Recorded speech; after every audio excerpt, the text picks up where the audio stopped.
நான் உங்க நாகராஜ். நாகம் வசிக்கும் ஒரு ரூமுக்குள்ள படையல் வச்ச தேங்காயை வச்சு பூட்டிட்டு 3 வருஷத்துக்கு ஒரு முறை அதை திறக்கிறாங்க. 3 வருஷம் கழிச்சு திறக்கும் போதும் தேங்காய் ஃப்ரெஷ்ஷா அப்பதான் வச்சது போல இருக்கு. அது மட்டும் இல்லாம இந்த வினோத நிகழ்வுல ஒருத்தரை இன்னொருத்தர் சாட்டையால விலாசும் ஒரு பாரம்பரியமான தண்டனை தொடர்ந்து நடத்துறாங்க.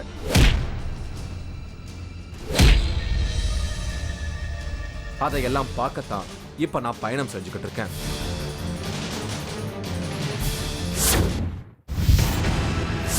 மூன்று வருடத்திற்கு ஒரு முறை பூட்டிய கதவுகளை திறக்கும் ஒரு வினோதம். கெட்டுப்போகாத தேங்காயை பார்க்கக்கூடும் மக்கள் கூட்டம். அந்த தேங்காய் அப்படியே அழுகாம வச்ச பூ வாடாம அப்படியே இருக்கும். பாரம்பரியமாக தொடரும் 21 சாட்டையடி தண்டனை.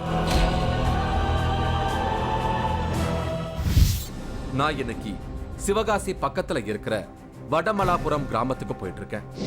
அங்க இருக்கிற பூட்டப்பட்ட ஒரு கோயில் கருவறையில வைக்கப்பட்ட தேங்காய் ஒண்ணு கடந்த 3 வருஷத்துக்கு பின்னால இன்னைக்கு எடுக்க போறாங்க. அதுல என்ன ஸ்பெஷல்னா, அந்த தேங்காய் 3 வருஷத்துக்கு பின்னால எடுக்கப்பட்டாலும் அது கெட்டு போகாம இருக்கும்னு ஒரு தகவல் கேள்விப்பட்டேன். அது மட்டும் இல்லாம குழந்தை வரம் வேண்டி கரும்புல தொட்டில் கட்டி நேர்த்தி கடன் செலுத்துற வினோத பழக்கமும் சாட்டையடி கொடுக்கிற உக்கர நிகழ்வும் இங்க நடக்க இருக்கு. அதையெல்லாம் பார்க்கத்தான் இப்ப நான் டிராவல் பண்ணிக்கிட்டு இருக்கேன். வானிலை மந்தமா இருக்கிற இந்த நேரத்துல டிராவல் செய்யும் போது ஒரு இனம் புரியாத சோகம் மனசுக்குள்ள படர்ந்தறத மாற்ற முடியல. 3 வருஷமா பூட்டி இருக்க ஒரு கோயில்ல உடைச்சு வச்ச ஒரு தேங்காய் இன்னைக்கும் கெட்டு போகாம இருக்குன்னு ஒரு தகவல் சொல்றாங்க. பொதுவா சாப்பிட்றதுக்குன்னு ஒரு பொருளை ஓபன் பண்ணிட்டாலே 3 நாளைக்கு மேல அதை வச்சு நம்ம சாப்பிட முடியாது, கெட்டு போயிடும். ஆனா இந்த கோயில்ல கிட்டத்தட்ட 3 வருஷமா உடைச்சு வச்ச ஒரு தேங்காய் இன்றைக்கும் கெட்டு போகாம இருக்குன்னு ஒரு தகவல் சொல்றாங்க. கேட்கறதுக்கே நம்புற மாதிரி இல்ல. சோ இன்னைக்கு நான் அந்த கோயிலுக்கு போய் நேரடியா பார்க்க போறேன் வாங்க. இதுதான் காமாட்சி அம்மன் கோயில். இந்த கோயில்ல இருந்துதான் ஒரு தேங்காயை உடைச்சு 1 கிலோமீட்டர் தொலைவில் இருக்கிற தேவர் கோயில கொண்டு போய் வைப்பாங்க.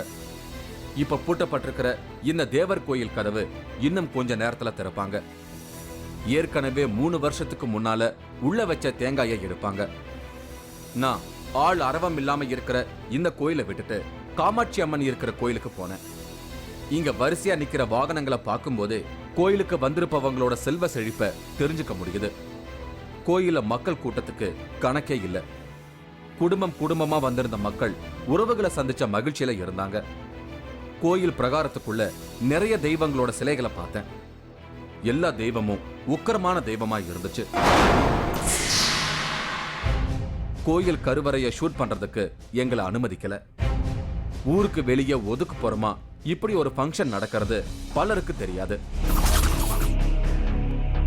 இந்த கோயில் திருவிழாவில் தேங்காய் தான் ஹீரோ அப்படின்னாலும் அதை தவிர காவல் தெய்வமான நொண்டி கருப்புக்கு 21 சாட்டையடி கொடுக்கிற விசித்திர நிகழ்வு இங்க ரொம்பவே பிரசித்தம். இப்ப பெரிய தாம்பூல தட்டுல பூஜை பொருட்களை ரெடி பண்ணி வச்சிருந்தாங்க. அந்த நேரத்துல ஒரு வயதான பெண் சாமி வந்து ஆடத் தொடங்கினாங்க. உட்கார்ந்துட்டு இருந்த சாமியாடி ஒருவரும் இப்ப ஆடினாரு.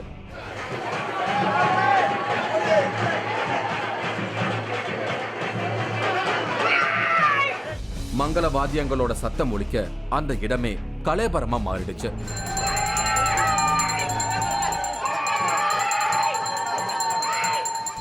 கோயிலோட வளாகத்துல கூட்டமா உட்கார்ந்திருந்தவங்களுக்கு மத்தியில சாமியாடிகள் உட்கார்ந்திருந்தாங்க. கருப்பு சாமியா மாற போறவங்க, காமாட்சி அம்மனா மாற போறவங்க, நொண்டி கருப்பா மாற போறவங்கன்னு எல்லாருக்கும் சந்தனத்தை தடவை தயார்படுத்தினாங்க.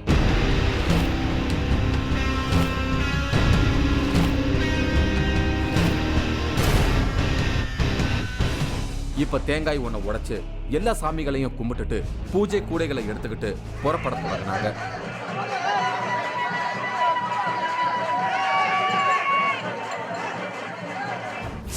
அடுத்ததா தேவர் கோயில் போய் தேங்காய் எடுக்கிற வேலை தான். இப்படி தேங்காய் எடுக்கிற பழக்கம் எப்படி வழக்கத்துக்கு வந்துச்சுன்னு இந்த கோயிலை சேர்ந்த சித்ரா எனக்கு சொல்ல தொடங்கினாங்க. காமாட்சி அம்மன் கோயில் முதல்ல இந்த பகுதியில ஓடிக்கிட்டு இருந்த அர்ஜுனா நதி கரையோரமா இருந்த பார்ச்சேரி பகுதியில இருந்திருக்கு. அர்ஜுனா நதியில வெள்ளம் வந்தா பள்ளத்துல இருந்த கோயில் காணாம போற சூழ்நிலை இருந்திருக்கு. காஞ்சிபுரம் கோயில் போறத வழக்கமா வச்சிருந்த இந்த ஊர் மக்கள் காஞ்சிபுரம் காமாட்சி அம்மன் கோயில் பிடிமண்ணை எடுத்துட்டு வந்திருக்காங்க. அர்ஜுனா நதிக்கரையோரமா அந்த மண்ணை வச்சுட்டு இலப்பாரிய ஊர் மக்கள் கொஞ்ச நேரம் கழிச்சு மண்ணை எடுத்தப்போ மண் தூக்க முடியாதபடி இருந்திருக்கு. ஓலை பெட்டியில வந்து அந்த காஞ்சிபுரம் பிடி மண்ணை எடுத்துட்டு வந்திருக்காங்க. தலைநடையா கொண்டு வரும்போது இந்த அர்ஜுனா நதி கரைக்கு வரும்போது அந்த மண் இறக்கி வைக்கும் போது அந்த மண்ணானது அதுக்கு மேலே தூக்க வரலை. அப்போ என்னன்னு கேட்கும்போது இந்த இடத்துல தான் நான் நிலை கொண்டு இருக்கேன் அப்படின்னு காமாட்சி அம்மன் அசரீரியாக சொல்லிட்டாங்க. அந்த சமயத்துல ஒருத்தர் உடம்புக்குள்ள வந்த காமாட்சி அம்மன் தான் இங்கேயே தங்குவதாகவும் தனக்கு கோயில் எழுப்பும்படியும் வாக்கு சொல்லியிருக்கு. காமாட்சி அம்மன் கோயில் வந்த பின்னால கோயில்ல சாமி கும்பிட தன்னோட 7 பெண் பிள்ளைகளோட ஒருத்தர் அர்ஜுனா நதியை கடக்க போகையில திருடர்கள் வந்திருக்காங்க. என்ன செய்யறதுன்னு தெரியாம தன்னோட 7 பெண் பிள்ளைகளையும் ஒரு பெட்டியில வச்சு அடைச்சிருக்காரு. திருடர்கள் கேட்டதுக்கு பெட்டியில இருப்பது பூஜை பொருட்கள்னு சொல்லி சமாளிச்சிருக்காரு. அவங்க போனதும் பெட்டியை திறந்து பார்த்தவருக்கு அதிர்ச்சி.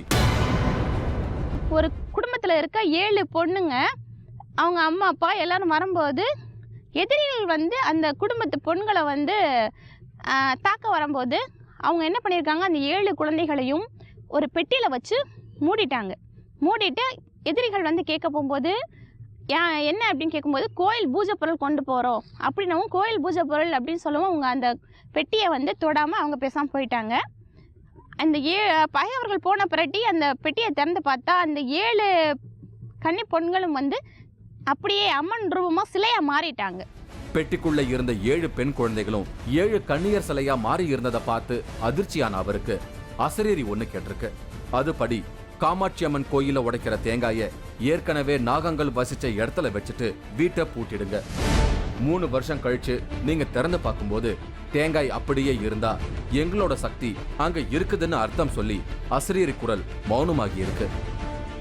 அந்த சிலையத்தான் இப்ப 7 சப்த கன்னிகளா வச்சு நாங்க கும்பிட்டுட்டு இருக்கோம். அப்பா என்ன இப்படி மாறிட்டாங்க நம்ம பொண்ணுங்கள்லாம் அப்படின்ற போது ஒரு அசரீரியா வந்து எந்த இடத்துல இருந்து என்னை கொண்டு வந்தீங்களோ அந்த இடத்துல வந்து நான் தெய்வீக சக்தியா இருக்கேன், அந்த இடத்துல வந்து என்னைய தேங்காய் வச்சு நான் வந்து உத்தரவு கொடுத்தப்பறம் நீங்கள் கும்பிட்டீங்க அப்படின்னா மென்மேலும் உங்கள் குலத்தை நான் வந்து வளர்த்து கொண்டாரேன் அப்படின்னு சொல்லிட்டு அசரீரி ரூபம் கேட்டது. அந்த நேரத்துல சொந்தக்காரங்களுக்குள்ளேயே சண்டை வர கோயில் திறக்காம விட்டுருக்காங்க. 3 வருஷம் கழிச்சு திறக்க வேண்டிய கோயில 34 வருஷம் கழிச்சு தான் திறந்து பார்த்திருக்காங்க. ஆனா அப்ப கூட தேங்காய் கெட்டு போகாம அப்படியே இருந்திருக்கு. அதை பத்தி எல்லாம் அப்ப நியூஸ் பேப்பர்ல ஆச்சரியத்தோட செய்திகள் வெளிவந்ததா எனக்கு இங்க இருக்கிறவங்க சொன்னாங்க. 7 கன்னிகளோட சக்தியை உணர்ந்த ஊர் மக்கள் 3 வருஷத்துக்கு ஒரு முறை தேங்காயை வச்சு எடுக்கிற நிகழ்வா இதை வழக்கமாக்கிட்டாங்க. 7 கன்னிகள் வாழ்ந்த இடம்தான் இப்ப தேவர் கோயிலா இருக்கு. 7 கன்னியர்கள் சிலை இருக்கிற பெட்டியும் அங்கதான் இருக்கு. இப்ப தேவர் கோயிலை நோக்கி ஊர்வலமா போனாங்க. வழியில அர்ஜுனா நதி இருந்த இடத்துல நல்ல காமாட்சி அம்மனுக்கு பூஜை நடத்துறத வழக்கமா வச்சிருக்காங்க. இங்க பச்சை முல்லை எரிச்சு சாமியா வணங்குவாங்களாம்.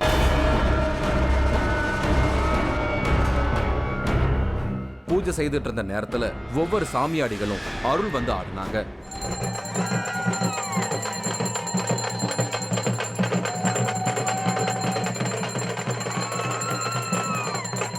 அப்படி சாமியாடின ஒருத்தரை 4 பேர் சேர்த்து பிடிச்சுக்கிட்டாங்க.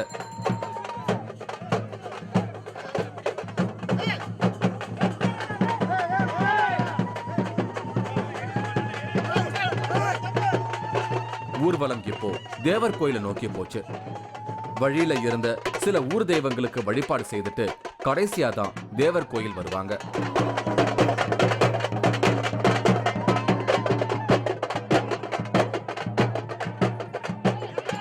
சாமிகளோட சேர்த்து ஒரு கூட்டமும் தேவர் கோயில தேங்காயை எடுக்கிற நிகழ்வை பார்க்க இடம் பிடிக்க ஒரு கூட்டமுமா மக்கள் சிதறி இருந்தாங்க. தேவர் கோயில் இல்லை வந்தா செருப்பு போடக்கூடாது, சுத்தம் இல்லாம கோயில நெருங்க கூடாதுன்னு ஏகப்பட்ட ரூல்ஸ் வச்சிருக்காங்க. ரூல்ஸை மீறி நடக்கிற யாரா இருந்தாலும் அவங்கள நாகம் பின்தொடரும்னு ஒரு தகவலை சொல்லி பதற வைக்கிறாங்க. கோயில வந்து இன்னும் செருப்பு போட்டு யாரும் நடக்க மாட்டாங்க. அந்த கோயில் வழியா, தேவர் கோயில் வழியா, அதாவது கொஞ்சம் சுத்தம் இல்லாதவங்க அந்த மாதிரிலாம் போனோம்னு சொன்னால் உடனடியாக அவங்க வீட்டுக்கு வந்து நாகரூபமாக வந்து காட்சி கொடுத்துரும்.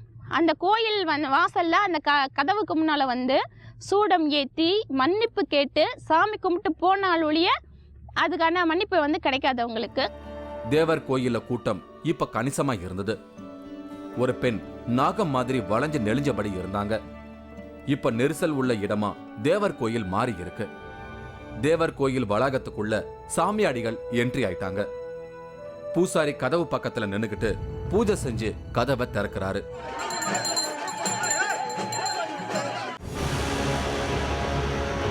வருஷம் 21 அடி வாங்கிட்டு இருக்கேன். அடுத்து எனக்குன்னு வாரிசுக்கு வந்து நான் அவங்க தான் ஆடுவாங்க. எனக்கா இப்போ மனசு தோணுதோ அப்போ தான் நான் கொடுப்பேன். அது வரைக்கும் நான் தான்.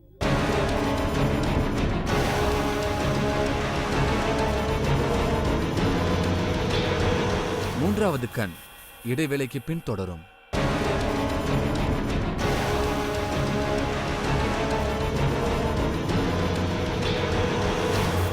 மூன்றாவது கண் தொடர்கிறது.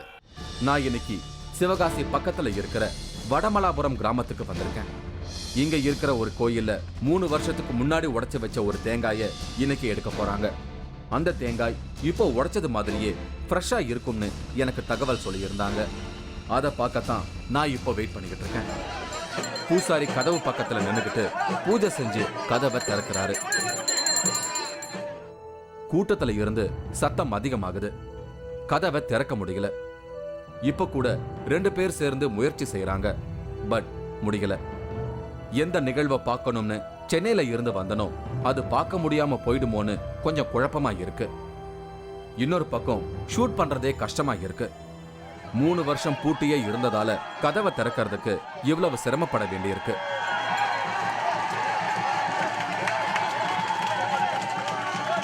முன்னால நின்னு ஷூட் பண்ற எங்களாலேயே எதையும் கிளியரா எடுக்க முடியல. பின்னால நிக்கிறவங்க எல்லாம் எந்த நம்பிக்கையில வந்திருக்காங்கன்னு எனக்கு தோணுச்சு. 1 மணி நேரத்துக்கு அப்புறமா கதவை திறந்துட்டாங்க.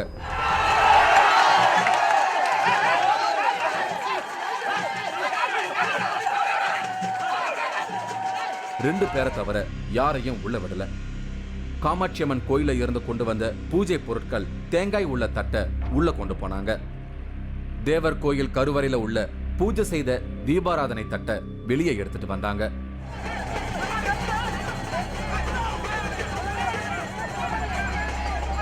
அதை கும்புறதுக்கு ஒரு போராட்டத்தையே நடத்திட்டாங்க இங்க இருக்கிற மக்கள். 3 வருஷத்துக்கு முன்னால வச்ச தேங்காயை வெளியே எடுத்துட்டு வந்தாங்க. அதை தொட்டு கும்பிட எல்லாரும் முண்டி அடிச்சுக்கிட்டு இருந்தாங்க.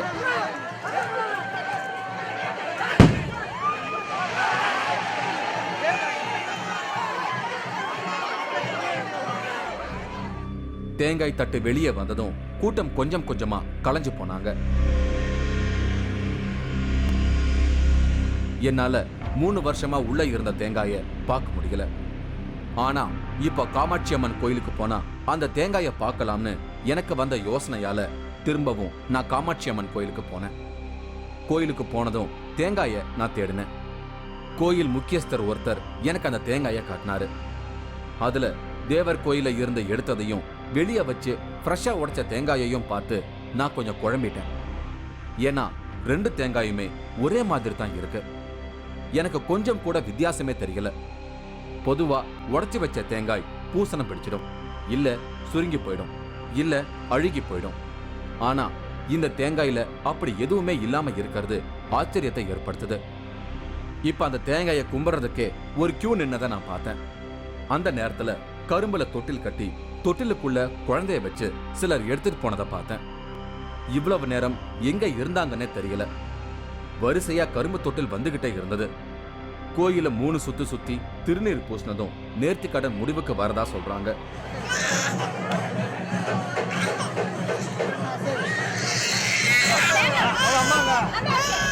குழந்தை வரம் கேட்டு அதிகமான குடும்பங்கள் வேண்டிக்கிறதா நான் கேள்விப்பட்டேன்.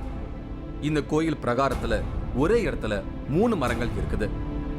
வேம்பு, வில்வம், அரச மரம்னு 3 மரம் ஒரே இடத்துல வளர்வது அதிசயம்தான். குழந்தை வரம் கேட்டு இந்த கோயிலுக்கு வரவங்க இந்த மரத்தை வழிபட்டுட்டு போறாங்க. இன்னும் இரவு நடக்கிற சாட்டை அடி வாங்குற திருவிழாவுக்காக எல்லாரும் காத்திருந்தாங்க. இவரு சிவராமன் காமாட்சி வேஷம் போட்டுக்கிட்டு இன்னைக்கு நைட்டு நடக்க போற திருவிழாவை தொடங்கி வைக்கிறதே இவர் தான். இது நமக்கு காமாட்சியுடைய அருள் இருக்கிறனால கோவிலிருந்து அருள் ஏற்றி காமாட்சி மாதிரி புடவை கட்டி கும்பம் அலங்காரம் செஞ்சு அதை முறையாக கோவில் வந்து நிவர்த்தி செய்கிறது. இதுதான் இந்த கோவில் பிரசித்து. இதே மாதிரி ஒண்டியூர் சாமிக்கு வந்து 21 சாட்டர்டே பூஜை நடக்கும். அது சிறப்பு. இன்னைக்கு நைட்டு 10 மணிக்கு நீங்கள் நல்லா பார்க்கலாம். இவர் முனிராஜன். இவருக்குள்ள இன்னைக்கு நொண்டி கருப்பு இறங்கி காவல் தெய்வம் கருப்புசாமி கிட்ட 21 அடி வாங்குவாரு. தள்ளாடுற வயசுல இவர் எப்படி சாட்டை அடி வாங்க போறாருன்னு எனக்கு தெரியல. ஆனா சாட்டை அடி வாங்கறத தான் யாருக்கும் விட்டு கொடுக்க தயார் இல்லைன்னு இவர் சொல்றாரு. நான் ஒண்டி சாமி ஆடுறேன். அந்த காலத்தில் எங்கள் தாத்தா ஆடினார், அப்புறம் எங்கள் அப்பா ஆடினார். அதுக்கு பிறகு நான் 12 வருஷமாக நான் ஆடிட்டு இருக்கேன். இந்த கலையோட 5வது கலருக்கு நான் ஆடிட்டு இருக்கேன். வருஷம் 21 அடி வாங்கிட்டு இருக்கேன். அடுத்து எனக்குன்னு வாரிசுக்கு வந்து அவங்க தான் ஆடுவாங்க. எனக்கா இப்போ மனசு தோணுதோ அப்போ தான் நான் கொடுப்பேன். அது வரைக்கும் நான் தான். சாட்டை அடி வாங்க போறவரை பாத்தீங்க, அடி கொடுக்கறவரை பார்க்க வேண்டாமா? இவர் தான் இன்னைக்கு நேற்று திருவிழாவில் கருப்புசாமியா மாறி 21 சாட்டை அடி கொடுக்க போறவரு. பரம்பரையா தங்களோட குடும்பம் அடி கொடுக்கிற வேலையை செய்துட்டு வரதா இவர் சொல்றாரு. எங்கள் தாத்தா ஜாட்டடி அடித்தார். எங்கள் தாத்தாவுக்கு பிறகு எங்கள் அப்பா, எங்கள் அப்பாவுக்கு பிறகு எங்கள் அண்ணன், எங்கள் அண்ணனுக்கு பிறகு நான். அடி வாங்க வேண்டியதாக வருது. அடி கொடுக்க நாங்கள் எங்களுக்கு.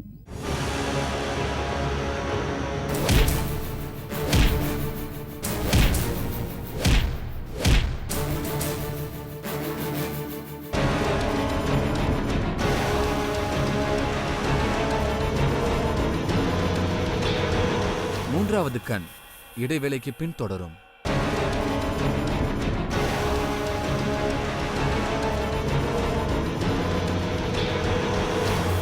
மூன்றாவது கண் தொடர்கிறது.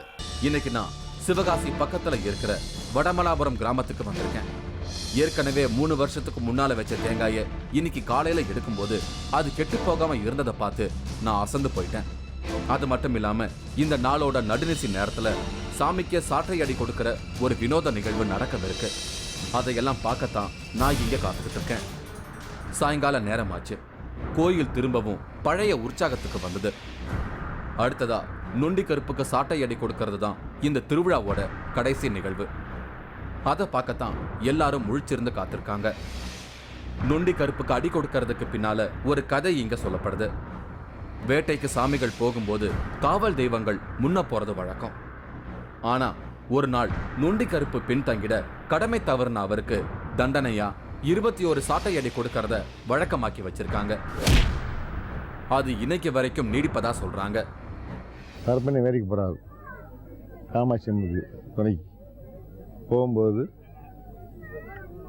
அந்த இடத்துல வந்து ஒண்டியூர்னு ஒருத்தர் கூட பந்தவர், அவரும் கூடைக்கு போவார். அவர் கொஞ்சம் அசந்ததுனால அவருக்கு காவலுக்கு இடத்துக்கு போக முடியாதனால ஒண்டியூருக்கு வந்து சாட்டடியை நான் வாங்கிக்கிறேன் அப்படின்னு வாங்கிக்குவார். வான வேடிக்கைகள் ஸ்டார்ட் பண்ணிட்டாங்க.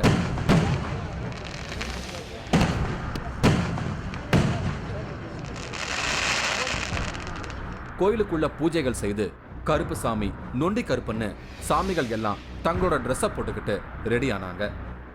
நொண்டி கருப்பு ஒரு கம்பை பிடிச்சபடி ஒற்றை காலில் மட்டும் தரையில ஊன்றினபடி நடந்து போனாரு.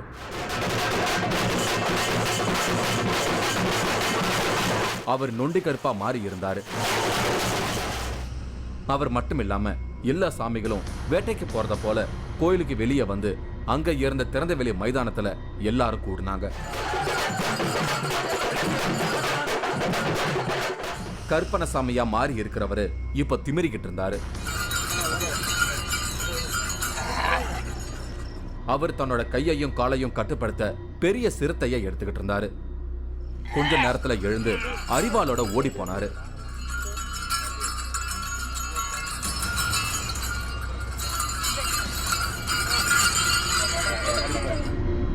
அரை கிலோமீட்டர் தொலைவில் அவர் வேட்டைக்கு போயிருந்தாரு.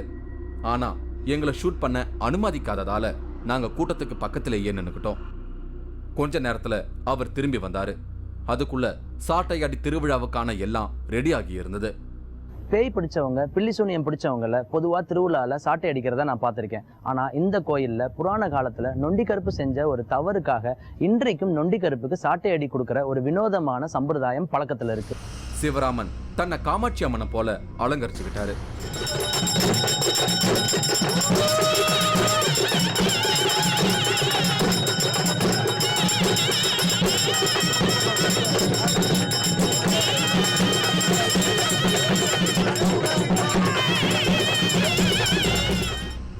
இப்ப திறந்த வெளியில இருந்தவங்க எல்லாம் கோயில் வாசல்ல கூடினாங்க.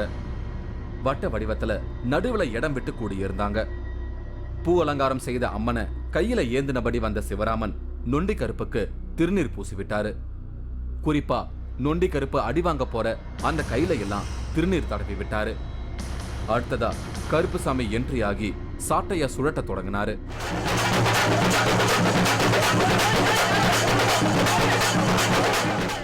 நான் கண்ணிமைக்காம நொண்டி கருப்பு இறங்கி இருக்கிற முனிராஜனையே பார்த்துக்கிட்டு இருந்தேன். கம்பீரம் இல்லாத அந்த கை உக்கரமான கருப்புசாமியோட அடிய எப்படி தாங்க போகுதோன்னு எனக்கு அவர் மேல பரிதாபம் ஏற்பட்டுச்சு.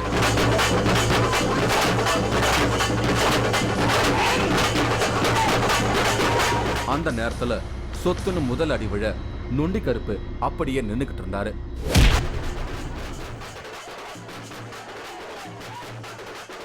அவர் கைய கூட சிலர் பிடிச்சிருந்தாங்க. அடுத்தடுத்த அடி விழவும் எனக்கு பக்தி போய் பரிதாபம் வந்துடுச்சு.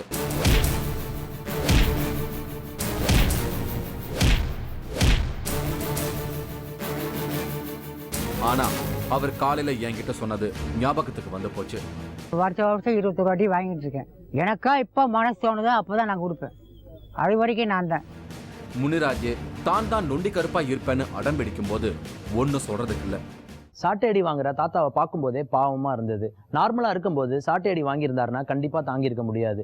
நொண்டி கருப்பு தன்னோட உடல்ல இருக்கனாலதான் சாட்டை அடியை தாங்க முடியுது.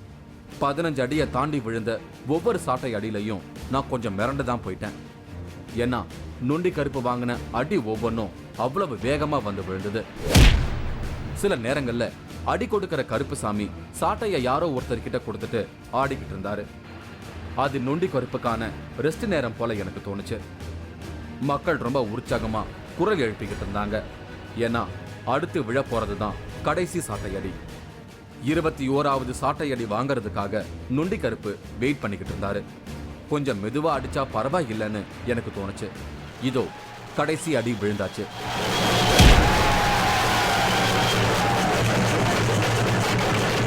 திருவிழா முடிவுக்கு வந்தது. மனிதர்கள் மட்டுமில்ல, தெய்வங்கள் தப்பு செஞ்சா கூட தண்டனை உண்டுன்னு புரிய வச்ச இந்த நிகழ்வு என்னை பிரமிக்க வச்சது. அது மட்டும் இல்லாம 3 வருடமா கெட்டு போகாத தேங்காய் குழந்தை கிடைத்ததும் நேர்த்தி கடனா கரும்பு தொட்டில் கட்டுறதுன்னு இன்னைக்கு இங்க நடந்ததை எல்லாத்தையுமே நான் ரொம்ப ஆர்வத்தோட பார்த்தேன். மீண்டும் மற்றொரு நிகழ்ச்சியில நான் உங்களை சந்திக்கும் வரை உங்களிடமிருந்து விடை பெறுவது உங்கள் நாகராஜ். இந்த நிகழ்ச்சி நாளை மாலை 4:30 மணிக்கு மறு ஒளிபரப்பாகும். முன் ஜென்மத்தில் பாம்பு, இப்போது பெண்.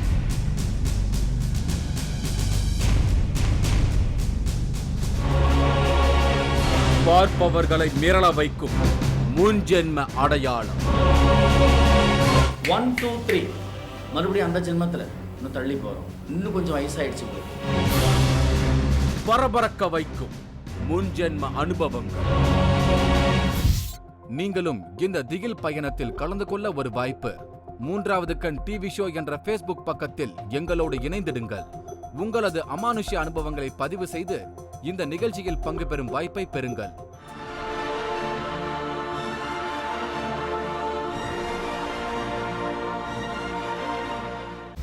நான் பைத்தியக்காரனா? ஏங்க, நீ காவடி எடுத்துன்னு போனியோ, சிவனை கும்பிட்டியோ, நீ அல்லாவை கும்பிட்டியோ, நீ கிருஷ்ணனை கும்பிட்டியோ, எனக்கு தேவையில்லைங்க. இதை மிஞ்சின பொம்மை எதுவுமே கிடையாதுங்க.